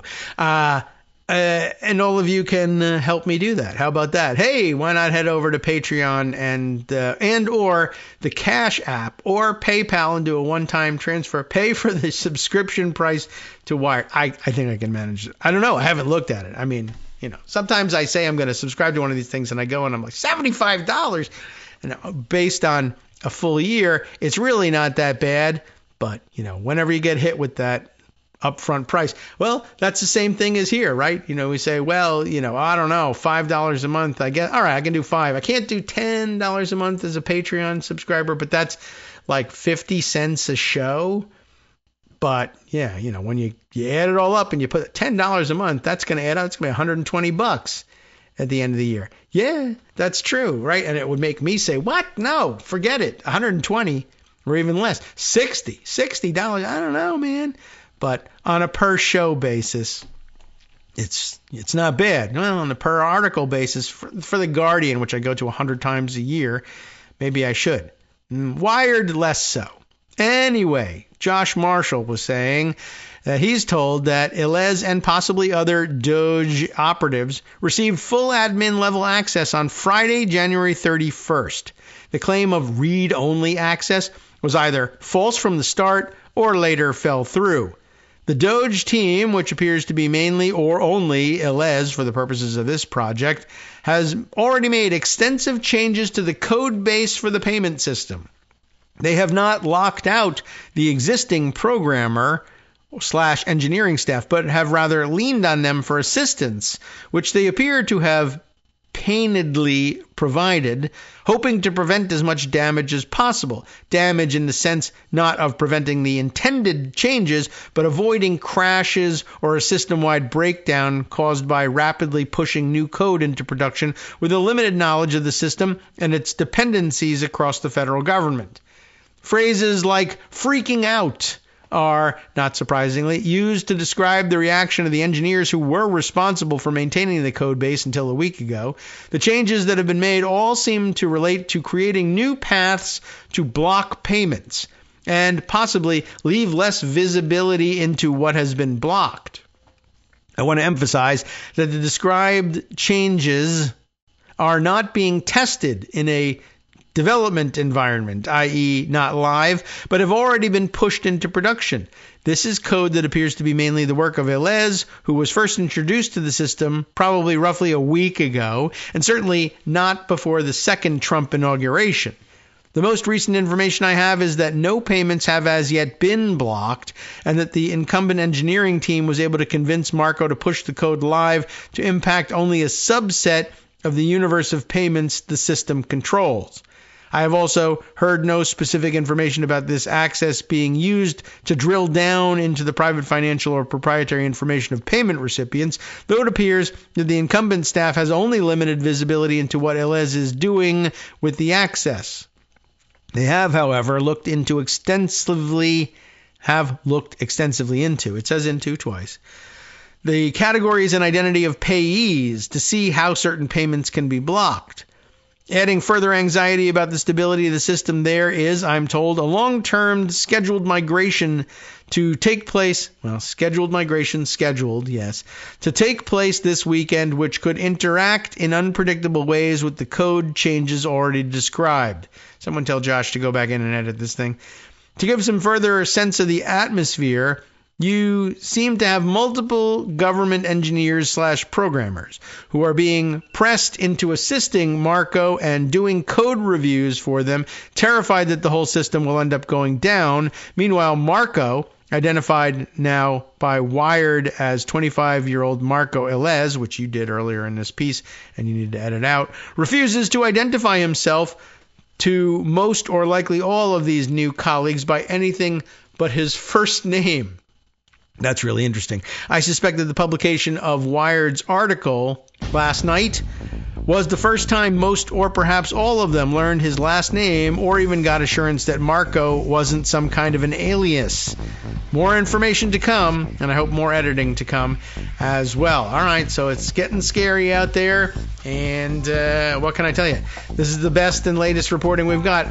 We may or may not know the name of the person who may or may not be able to shut off all of the Treasury. Golly, not that that's illegal in any way, shape, or form. Sup fam, it's your boy Darwin, aka Darwin_Darko, aka the most reasonable man in America, aka KITM's senior black correspondent. You might remember me from such recordings as Spacemen vs. Space Cadets and We Need to Talk About Joe Biden. Today, I want to bring you good news about that thing you've been struggling with. Do you suffer from giving too much of a damn? Do you turn on the series of tubes and find yourself outraged at the particular way some news organization strung some sentences together only to realize, nope, this is not some fictional hellscape? Well, guess what? You no longer have to accept the life of giving too much of a damn. You can do something about it, because even you, yes you, can be a show contributor. Now I know what you're thinking. Hey, Mr. Most Reasonable Man in America, I'm not some professional podcast talking guy. Don't worry about it. Do you have a smartphone or some other electronic recording device? Well, that's all you need. You too can have a segment where you can read us an important article and give us your take. Read one of your own original essays, or even just give us your commentary on something you'd like to share that's important to you. Fair warning though, side effects may include general punditry, having opinions and hot takes, getting stuff off your chest, and hearing your own voice. If your recording lasts longer than 5 to 7 minutes, please consult kagrox@gmail.com. That's KAGROX@gmail.com. All right, welcome back now to the Kagro in the Morning Show here on Netroots Radio. All right, I'm just trying to figure things out here and what I can and cannot access. I did find for you the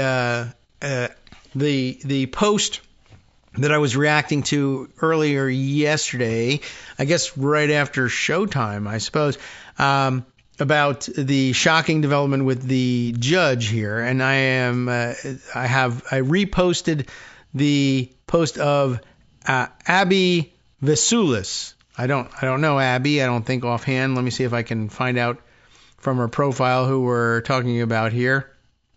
But let's see, Abby Vesulis, Vesoulis, currently the national politics reporter at Mother Jones magazine, previously with Time magazine, etc. And what I was looking at here was an EEOC administrative judge. Remember I told you about ALJs, administrative law judges, sent a fiery all-department email this AM yesterday alleging, one, that Trump's executive orders and instructions to target private citizens with them are illegal. And two, and as I said here, it's number two that's the shocker. The judge had sent an earlier email with a similar tone yesterday, that was now 2 days ago, that later vanished from their sent folder and from colleagues' inboxes. That is the disturbing part. Now, what's in the memo? I could tell it to you. It's screenshotted here. To Andrea Lucas, that's one of the Musk proteges installed at where? EEOC? And copies to administrative judges. This particular judge and the name and address are redacted here. Good morning, Andrea. Apparently no one in leadership is willing to ring the alarm bells, so it falls upon me or upon one of us to do it. The tactics you are employing and actions you have taken in lockstep with this new administration are illegal and unconstitutional. You are not fit to be our chair, much less hold a license to practice law. Now, this is not, as we were earlier alluding to, this doesn't read like the ruling of an administrative law judge. This is just a note from one ALJ to the chair of the EEOC. So we should clarify that. It's not an order that has the force of law. Okay. And so that's an incorrect representation of what happened. I was seriously concerned about the idea that you could erase it from the mailboxes of everyone, including the sent box of the sender, which if it is a legal decision or a notice that you're under court order not to do something, that can be erased too. And I was pointing this out yesterday or worrying about this, and people were saying, well, for the most part, like if it's a federal district court judge, that's the judiciary has its presumably its own IT systems, and the federal reporter where you would basically, officially report the results of a case such that when lawyers are citing precedent of the case, they go to the federal reporter, the official publication of these cases, which is largely done online, and certainly for the newest cases and newly issued orders are almost all electronically filed. But could you go in there and erase them? And while it's presumably the case that the federal reporter has its own server, just like any other one, it can be hacked, mirrored, hijacked, and manipulated. And if you're willing to do that, then, I guess, at least in theory, you could say, well, we were taken to court and we lost, but one, we can ignore the law because the president will pardon us, or two, we could go back and say we didn't lose that case. That case was never even filed. As far as you know, poof, it's gone. Have they done it? No. Could they do it? I guess so. Apparently that's becoming the case. So anyway, his note to Andrea Lucas was, apparently no one in leadership is willing to ring alarm bells, so it falls upon one of us to do it. The tactics you're employing, the actions you've taken, etc., are illegal and unconstitutional. You are not fit to be chair, much less hold a license to practice law. Well, that's just like your opinion, man. I will not participate in attempts to target private citizens and colleagues through the recent illegal executive orders. I swore an oath to the Constitution of the United States, and the Commission serves the people of the United States. If you want to continue following the illegal and unethical orders of our president and the unelected leader of, quote, Doge, that's on you. As I said in the email I sent to my colleagues yesterday, which was mysteriously deleted not only from their inboxes but from my sent box, I know I take great personal risk in sending out this message, but at the end of the day, my actions align with what the EEOC was charged with doing under the law. I will not compromise my ethics and my duty to uphold the law. I will not cower to bullying and intimidation. If upon reflection you feel like now would be a good time to take a vacation or resign from your position, please reply all to this email and put "I'd like to occupy Mars" in the subject line. Well, it's a little less serious sounding than I thought. We will take this as notification that you are resigning your position as acting chair. P.S. Happy Black History Month. Well, it's a little more tongue-in-cheek in tone, but I don't think they're kidding, certainly. But it's not an order from the bench. That is absolutely different than I recall it. But the fact that you would go and remove it from even the sent box, although, it makes me wonder sometimes with things like this, and it's gone from my sent box. Well, did you by any chance not hit send accidentally? Did you lean back and say, I should review this thing, and you thought you hit send? That is a possibility. That has to be acknowledged. But yeah, if you had control of government servers, or you had illegally installed private servers in place of and essentially spoofing government servers, if a federal judge rules against you somewhere along the line, can you just erase all traces of that order? And I can't tell you the answer to that. Yeah, I mean, if you could go back, hey, if you can get control of all federal IT, can you erase the record can you erase the congressional record and claim that judge was never actually appointed? There's no debate reflected in the congressional record, no vote of confirmation. We think that person's just merely posing as a federal judge. I guess you could try it. You could try it. I don't know how far you'll get with it, but you could try it. Well, man, there's an awful lot to worry about with their having control of the federal IT systems. Definitely problematic. Okay. Golly. All right. What else can I add to the collection of stories that will freak you out? I mentioned earlier that Empty Wheel had written something about Stephen Miller and being willing to go on television and claim that Elon Musk was actually elected. Here's her story. Under that headline, Stephen Miller claimed Elon Musk was the one elected in November. What? How do you mean? Yesterday, and this is a morning publication from today. Yesterday, Stephen Miller retweeted a propagandist's attack on Jamie Raskin, in which he reframed Raskin's legal points, that Congress has the power of the purse, that Elon Musk cannot eliminate agencies created by Congress, and reframed them by suggesting that they were an attack on Doge's, and that's fake, so she has sick here, Doge's efforts, quote, to eliminate waste and fraud. Here's Stephen Miller's own tweet and comment here on somebody else's. Who's this? Kanekoa the Great. Everybody's got weird names online. Kanekoa here says, breaking, Representative Jamie Raskin blasts Elon Musk outside USAID HQ, declaring that Democrats will block Doge from eliminating government waste and fraud.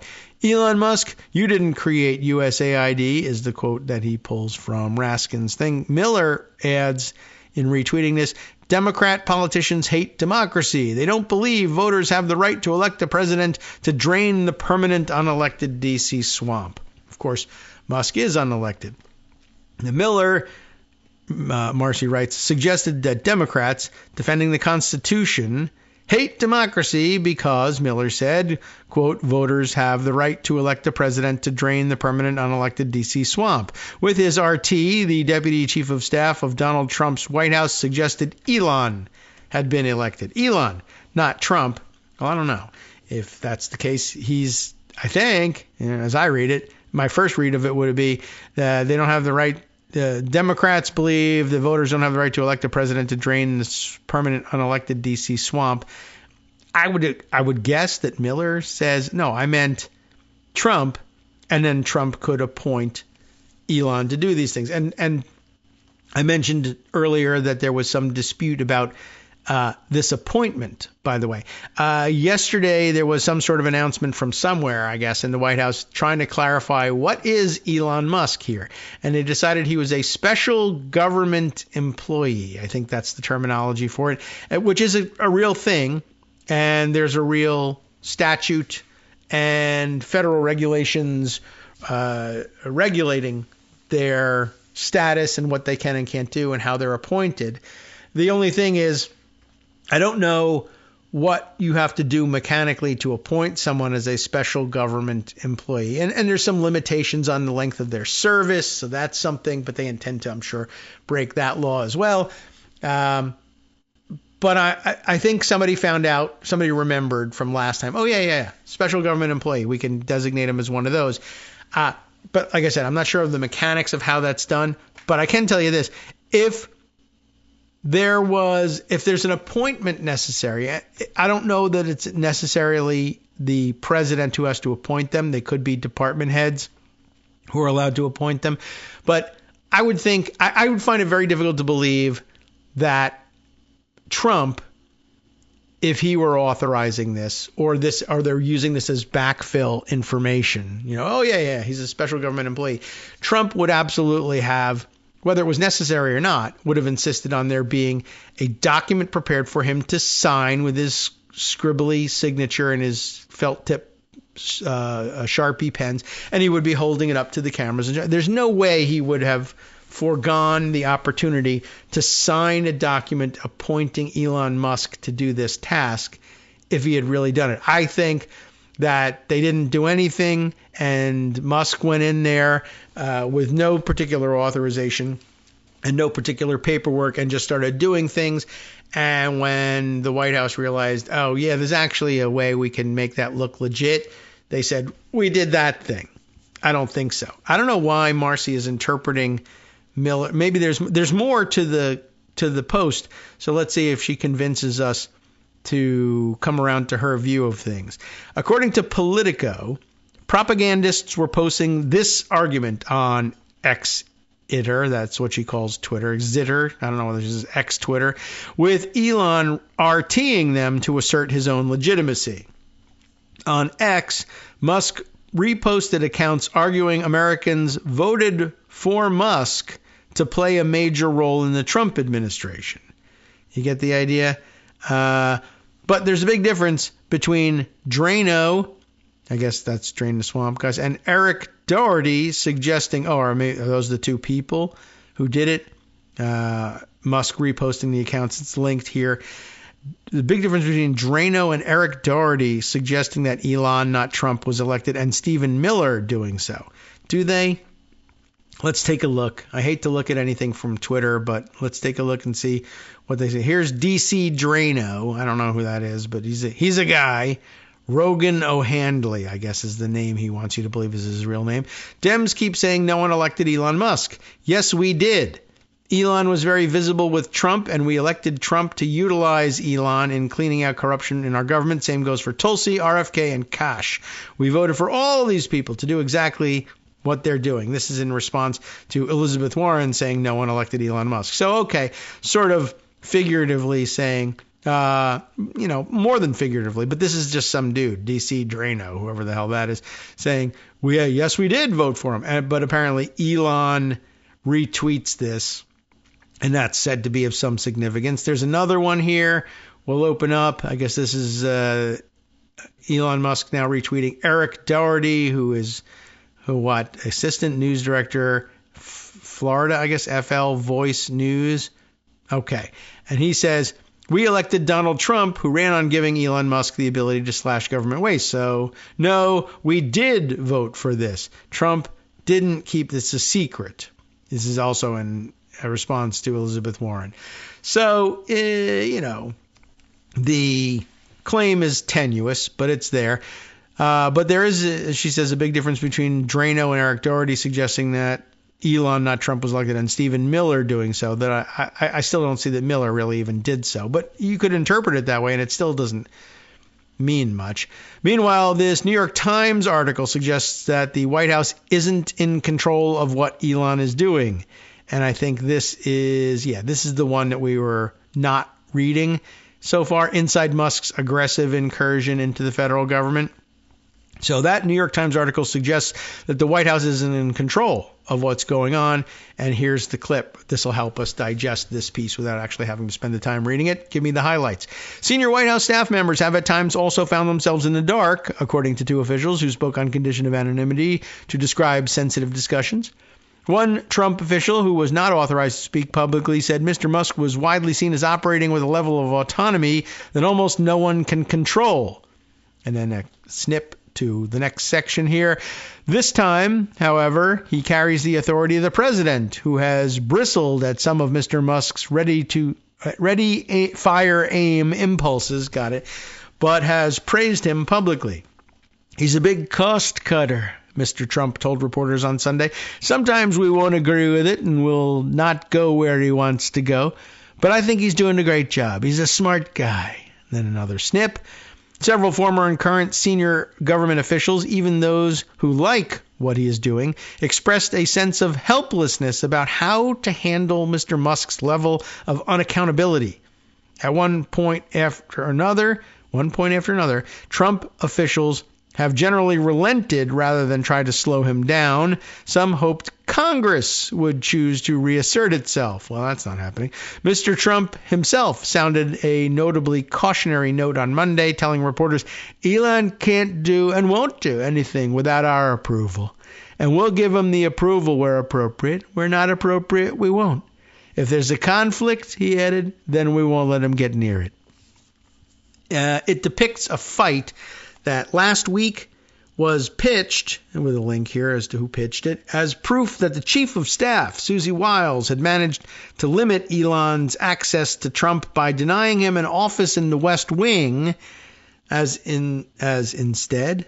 I don't know what that means. At least, as Elon tells it, a concession about office size. Okay, so, I read, and I put aside somewhere, too, a Blue Sky post in which it was alleged that, I guess, Elon, commandeered a West Wing office for himself before allegedly deciding that it was too small and he wanted a different office. And he ended up taking one of the biggest offices in the old executive office building next door. Very ornate building. Beautiful offices. Much better than the ones you'll get in the West Wing. So then I guess the implication here is that Susie Wiles said no, and kicked him out. And he's like, well, I got a better office over here anyway. I gave that office up in order to get a more spacious one next door. Let's see, this to a clip from, maybe this is from the Newsweek thing where the claim came from those pitched as proof that Susie Wiles had managed to limit Elon's access. At one point, Mr. Musk sought to sleep over in the White House residence. That too. He not only wanted a West Wing room, office, but he wanted a permanent residence to sleep in the White House, which they got lots of rooms, and that's what they've been doing with Melania's parents since forever. I don't know I wonder whether they moved back into the White House or not.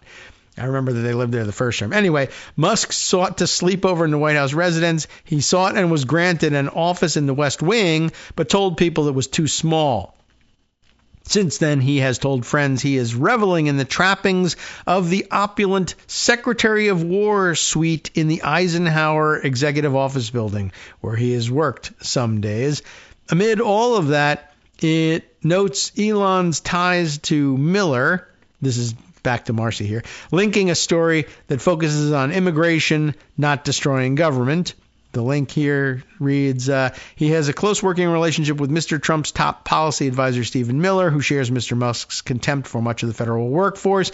Now, for all its star power, Marcy continues, this is not the article you should read to find out what's going on in the agencies. Wired has generally been leading the pack on that front, having ID'd the boys Elon has installed, confirmed that one of those boys has control over Treasury payment systems, recorded the Musk boys' platitudes about AI, and found that even after PEPFAR was exempted from USAID cuts, does everyone know what we're talking about? That's the AIDS relief programs in Africa from George W. Bush, one of his shining examples of a true policy success, doing something decent. PEPFAR was exempted from the USAID cuts, but it remains unfunded. And if you want to understand where access by these boys to the government's HR records will lead, read Mike Masnick, which we did yesterday, although I understand he's got another one in Tech Dirt, and I don't know whether this is the one we read or the different one. The Twitter Files Playbook comes for the U.S. government. Is this what we read yesterday? I can't even remember. Well, we'll put it aside from now because we're about to run out of time once again. So where were we with this one? Oh, yeah. All right. So I guess the Wired story says there was a big splash made at the Marco Rubio maybe helped step in and say, let's not eliminate PEPFAR because that's actually a big Republican foreign policy success. That's very popular, generally speaking, although not in the United States, I'm sure among MAGA people. So they said they exempted it, but I guess that's maybe not necessarily the whole story. Or maybe it was just a PR spin. Yeah, we're exempting it. No, we're not exempting it. we're keeping it unfunded. But Marcy continues, I want to compare the impotence portrayed by the New York Times, the refashioning of the office space fight, the anonymous confirmation that few, if any, in the White House know what Elon's doing, the on-the-record quotes from a clueless Trump, a lying Caroline Leavitt, and from Stephen Miller's spouse, Katie, who has been installed in Elon's group, that nothing will go wrong here, with the relative success of the two billionaires' days yesterday. Trump got his ass handed to him, it says. After promising big tariffs on our closest trading partners yesterday, he twice announced 1 month's delay on the tariffs, tied to concessions that the guy he used to call Sleepy Joe Biden actually negotiated. In one case, 4 years ago.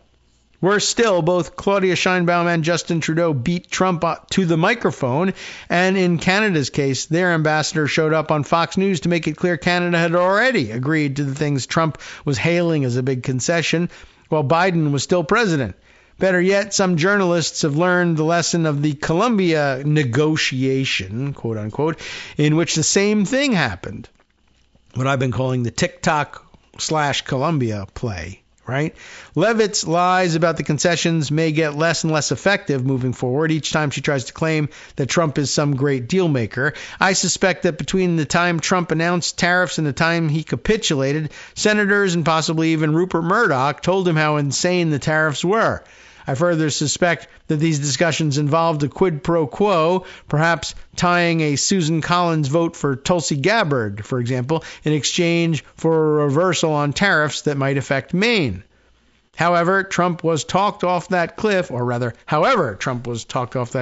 he got his ass handed to him. Although I'm sure he probably thinks, well, it was always a negotiating tactic from the beginning. I was never going to put those tariffs in. I just wanted to talk like I was. And it worked. Anyway, he didn't even entirely succeed at claiming this was a fight over immigration and fentanyl trafficking when that excuse was obvious BS as it pertains to Canada. The one bright spot of his day was making a big announcement about a sovereign wealth fund. I forgot that we didn't get to that one. Yet another piece of paper Stephen Miller handed to him to sign, probably, but a promise that, like the plan to annex Canada and purchase Greenland, remains unfunded and undiscussed in heated talks at the House and Senate about how to do reconciliation. Yes, Trump announced that we're going to have a sovereign wealth fund in this country. Why? Because Saudi Arabia has one, Qatar has one, the United Arab Emirates has one, because they're monarchies and they can have such a thing. And it's not outrageous that the United States might have something like it, but, well, one, we don't. And two, I don't know how they're going to fund the thing. And then three, we don't know what they're going to buy with it. But sovereign wealth funds are one thing. When you have the crown purse to deal with, the king owns all of the money there and they can invest it. But here we don't have the president doesn't own all the money. And we don't have an investment fund. But we do. It might be wise to create some kind of an entity that might manage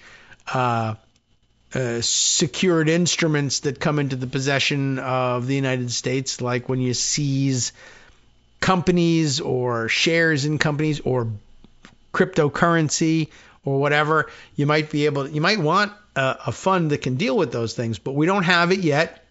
And then, of course, if you create a sovereign wealth fund, where does the money come from? Well, I thought they were cutting the budget. What are they doing? Just transferring money into this. And then what do you do with it? What do you, quote unquote, invest in? Like, holy cow, we put $1 trillion in the sovereign wealth fund. And I can't believe it. We bought $1 trillion worth of Trump coin. That's amazing. What a great decision that was. Or for that matter, we bought Elon Musk's entire holdings in Bitcoin, finally liquidating all of that for him and solving the problem of how he was going to get rid of it. And by the way, agreeing to do so not at market prices, but as an outside deal. Like if he went and sold all his Bitcoin on the open market, it would start driving the price down and he'd get less and less for it with each trade. But if you just guarantee him a price from the sovereign wealth fund, that's just raiding the treasury and giving the money to Elon Musk or Donald Trump or Eric Trump or whoever gets the money, whatever they decide to invest in. Anybody trust Donald Trump to make the investment decisions? You shouldn't. But that's just one of many problems. Let's go back here to all this. And then, of course, the reality of even creating the thing. Congress has no interest in doing this and has given it zero thought. They never heard of it until yesterday. I'm sure they'll scramble, though, to make it a reality, as was the case for most of his first term. He just announces things, makes them up, and everybody scrambles to make them true. They tried to turn covfefe into a word to try to save him from embarrassment. As I suggested Friday, that's Marcy, so long as Stephen Miller keeps handing Trump papers to sign, he seems content to imagine he's the president.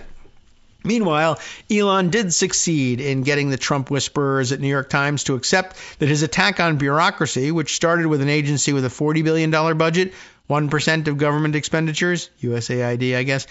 I don't think USAID has a $40 billion budget. It must be something else. OPM, maybe?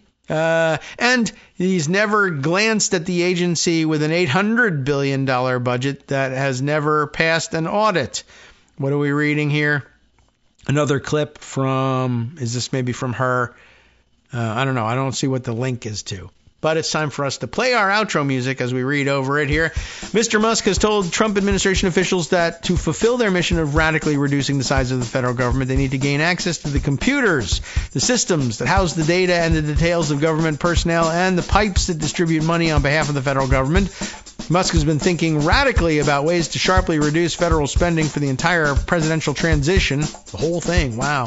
After canvassing budget experts, he eventually became fixated on a critical part of the country's infrastructure, the Treasury Department payment system that disburses trillions of dollars a year on behalf of the federal government. Musk has told administration officials that he thinks he could balance the budget if they eliminate the fraudulent payments leaving the system. No. According to an official who discussed the matter with him, it is unclear whether he's basing that statement or what he's basing that statement on. The federal deficit for 2024 was $1.8 trillion. The Government Accountability Office estimated in a report that the government made $236 billion in improper payments, 3/4 of which were overpayments across 71 federal programs during the 2023 fiscal year. In private conversations, Musk told friends that he considers the ultimate metric for his success to be the number of dollars saved per day. And he is sorting ideas based on that ranking. The more I have gotten to know President Trump, the more I like him. Frankly, I love the guy, Musk said in a live audio conversation on X early Monday morning. This is our shot. This is the best hand of cards we're ever going to have. I think it's got a crazy idiot as president. You have been listening to Kagro in the Morning with David Waldman. I know. Read on, if you will. It's ridiculous garbage, as he said. Of course, as our most Elon daily claims of money he has saved. We'll check in with you again tomorrow and continue through the week. Time now to hand things over to Justice Putnam for the West Coast Cookbook and Speakeasy. You got to catch up on all the other fire hose of garbage we haven't even had a chance to touch, and he'll help you do it.